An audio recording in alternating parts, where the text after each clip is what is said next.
背锅1口，醋、盐、白梅若干。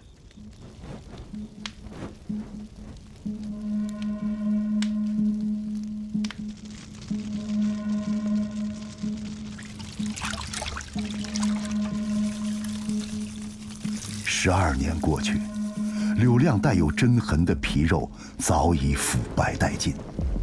那么针扎水分穴会在骨骼上留下什么线索吗？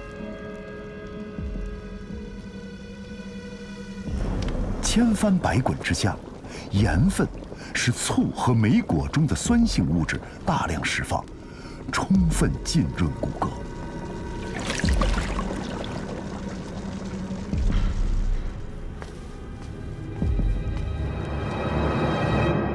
半个时辰过后，腐败物质剥脱，骨骼表面清晰可见。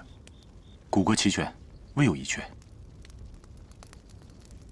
这些骨骼肉眼所见并无异常，但是否存在难以察觉的细微损伤呢？取一团细棉絮来。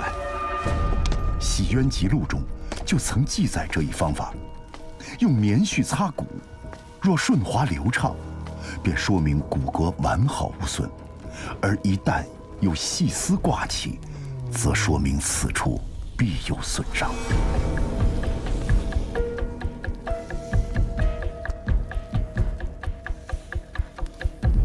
仵作擦遍全身骨骼，并没有发现异常。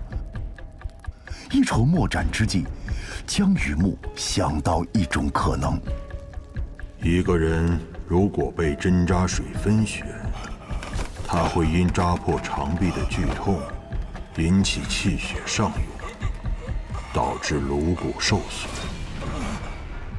因此，江雨木令仵作重点查看颅骨，这将成为破解柳亮和韩七爷死因的关键。